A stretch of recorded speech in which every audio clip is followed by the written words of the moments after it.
Welcome to Best Friends. Thank you for volunteering here at the sanctuary. For the 1,700 or so animals who live here, it is their home between homes, where expert staff oversee every animal's needs. With this many animals to care for, it takes a lot of staff, as well as help from great volunteers, just like you. We want your volunteer experience at Best Friends to be the very best one possible. So this video will cover basic information, guidelines, and some safety tips to ensure that your time here is not only fun, but safe. To start with, let's touch on the volunteer timetable and why we try hard to keep it running like clockwork. There's a lot of work to be done, and we want to make sure that you get the total Best Friends experience. The morning shift starts at 8:15 a.m. and ends at 11:30 a.m. The afternoon shift starts at 1:15 p.m. and ends at 4 p.m. Please check in at headquarters building for the area you're scheduled to work in by these start times. If you're late for the check-in time, there's a good chance you won't be able to volunteer for that session, and we don't want you to miss out. When you first check in at an animal area headquarters, you'll see a safety video with helpful instructions on volunteering at that location. The only exception is at Dogtown. I'm John. And I'm Michelle. Welcome to Dogtown. Because it touches on so much vital information, our Dogtown safety video will be shown to all our volunteers immediately following this orientation. Our staff has also helped determine how many volunteers and visitors can be on site at any given time to maintain a peaceful environment for our animals. With their welfare in mind, we require that volunteers only be allowed in animal areas when they are scheduled to be there or when they are on a specific animal area tour. Working with the animals works up an appetite, and that means at lunchtime it is time to take a break. All animal areas are closed between noon and 1 p.m., and that's a perfect time to grab lunch at our Angel Village Cafe. It's open from 11:30 a.m. to 1 p.m. and offers a delicious vegetarian buffet. The village is also a great place to mingle with staff and other volunteers and to be captivated by the views from the terrace. One important thing for you to remember is that Best Friends sits 5,000 feet above sea level. So if you're not accustomed to high altitudes, you may experience a period of adjustment. While you're working, pay attention to how you feel. If you become lethargic, dizzy, nauseous, or short of breath, please sit down. Take a break or cut your session short. Because this is a desert climate, dehydration can happen quickly, so we recommend you drink plenty of water while you're working. Feel free to take water breaks at any time to cool off. And if at any point you think you may need medical attention, be sure and let us know. There's always the potential for some bumps and bruises when you volunteer. If you do sustain an injury during your session, report it to a staff person right away so we can make sure you get the proper medical treatment. As you're getting to know your way around the sanctuary, we ask that you drive carefully and obey the posted speed limits. We're very fortunate to share Angel Canyon with lots of amazing wildlife and want to ensure their safety and yours.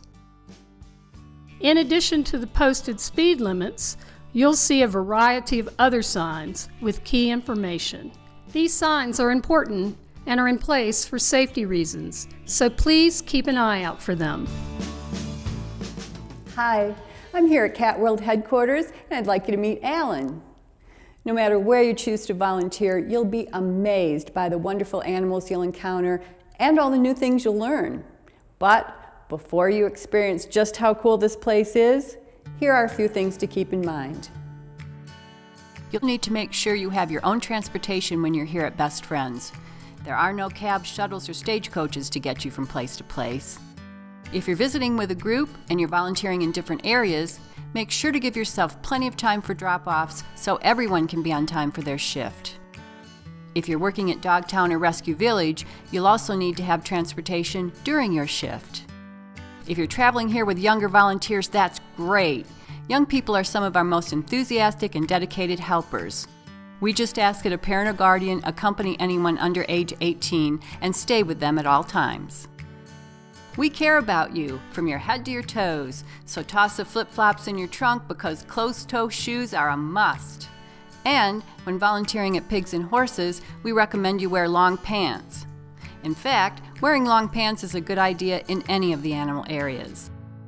Our horses and pigs are especially vulnerable to nasty stuff people can accidentally expose them to. To guard against any contamination, you must wear clean clothes and footwear that have not been worn around other animals when volunteering with horses or pigs.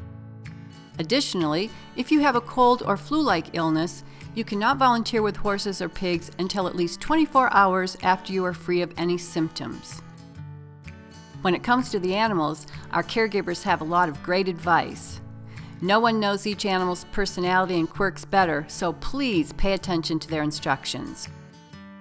You're going to see hundreds of adorable furry faces, but to help avoid potential bites, please respect their space and keep your face a safe distance away. We also know it can be hard to resist those eyes, but don't give any animal food or treats unless it's something a caregiver has given you. Some of our animal friends have allergies and are on special diets. If you're traveling with personal pets, please make plans for them while you're here volunteering. To protect your pets and the sanctuary animals, we can't allow personal animal companions at the sanctuary, and that includes leaving them in your car. One of the coolest things you can do here at Best Friends is to take an animal on an outing or sleepover. If that sounds like fun, you'll need to do at least one full shift at that animal area to get the inside scoop. All outing and sleepover arrangements are made with the volunteer coordinator at the animal area headquarters. The staff there will give you all the details, but it's good to remember that all sleepover animals must be picked up at 3:30 p.m. I'm here at Dogtown, one of the best-known spots at Best Friends. For 4 seasons, Dogtown was featured on a National Geographic TV show with the same name.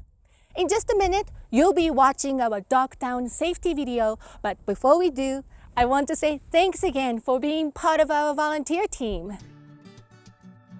To complete your orientation, our volunteer coordinators will give you a packet and name badge to wear at all times while you're here.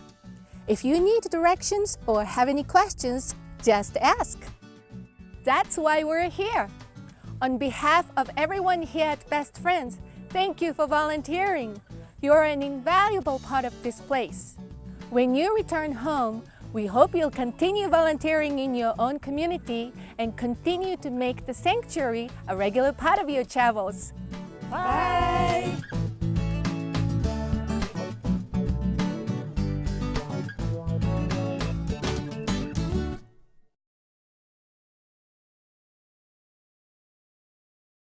Welcome to Dogtown, and thank you so much for volunteering. There are so many ways that you will help us and the dogs while volunteering at our working sanctuary. Your help plays a big part in our ability to give the dogs in our care the best quality of life. While volunteering at the sanctuary, you may get to walk the dogs, help socialize them, maintain runs, clean, and yes, even scoop a poop or two. You may also have the opportunity to take an approved dog on a sleepover or an outing. There may also be training classes and demos that you can attend. Make sure you sign in at Dogtown headquarters at the beginning of each volunteer session. When you get to your assigned area, introduce yourself to the caregiver and let them know that you're there to help. There are important safety rules to follow to help keep the dogs safe and, of course, to keep you safe too. You'll notice that all the dogs in Dogtown wear different colored collars. Each color has a different meaning. A dog wearing a green collar is approved to interact with volunteers ages 10 years and older, but on a walk, the parent or guardian must hold the leash. A dog wearing a purple collar is approved to interact with volunteers 18 years and older. A dog wearing a red collar is only approved to interact with Dogtown staff. A dog can be wearing a red collar for many reasons, but it's important to remember, as a volunteer, you are not allowed to interact with or approach red-collared dogs. Wear the whistle you have been given at all times. This is your way to tell us you need help in an emergency. For instance, if you're out on a walk and a dog gets loose, blow your whistle continuously until a caregiver comes to assist you.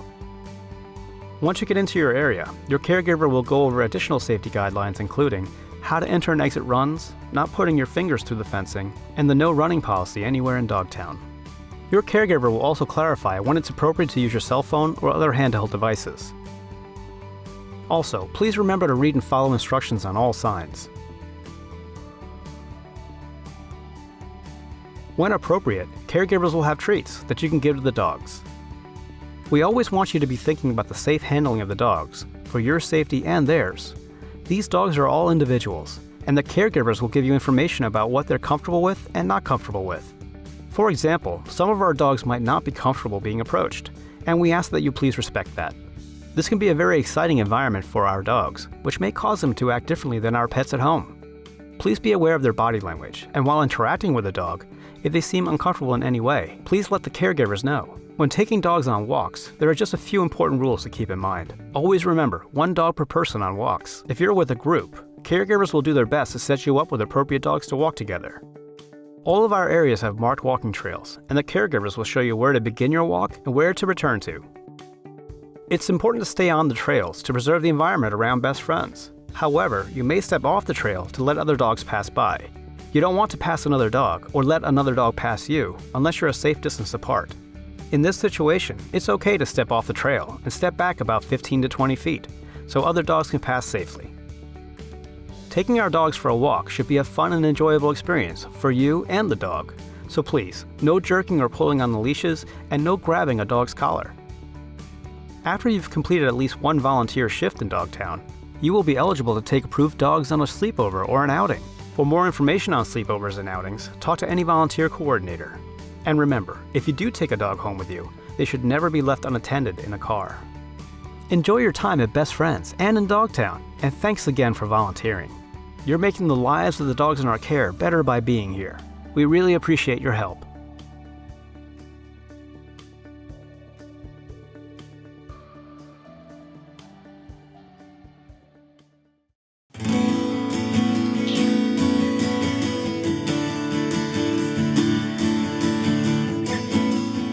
Welcome to Cat World. Thank you for volunteering.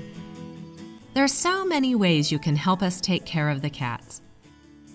You can help the caregivers with a variety of tasks, including cleaning cat rooms, feeding the cats, and doing dishes and laundry.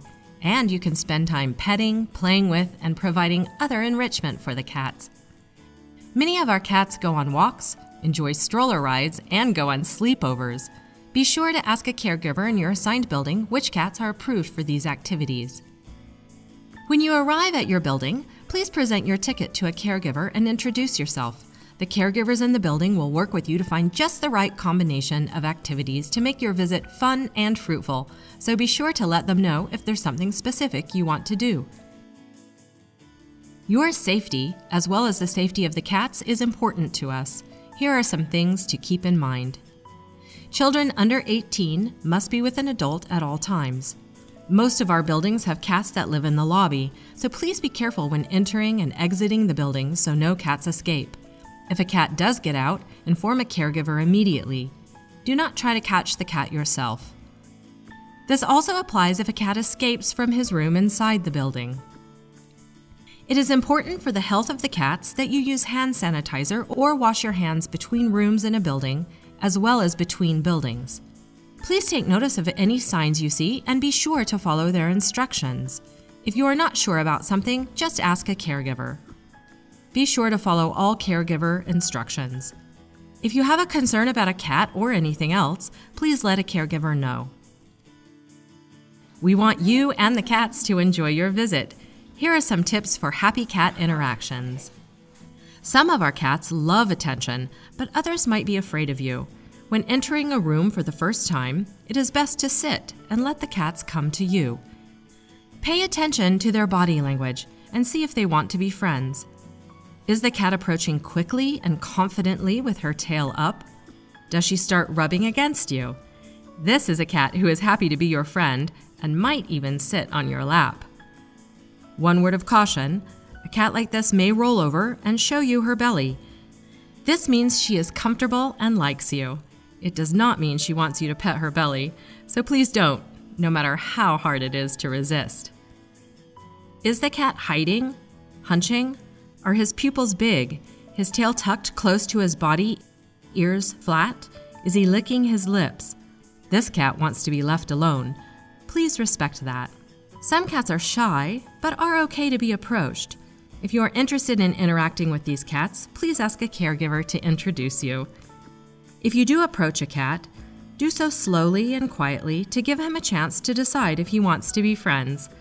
Let the cat sniff your hand before you pet him. Never chase a cat who is running away from you. Do not pick up any cat, even one who seems friendly, without first asking a caregiver.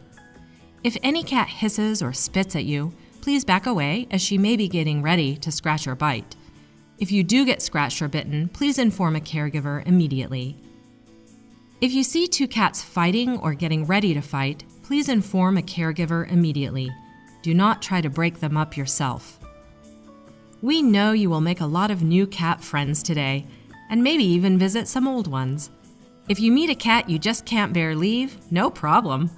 All of our cats are available for adoption. Just let a caregiver know you're interested. Thank you so much for volunteering. Together, we can save them all.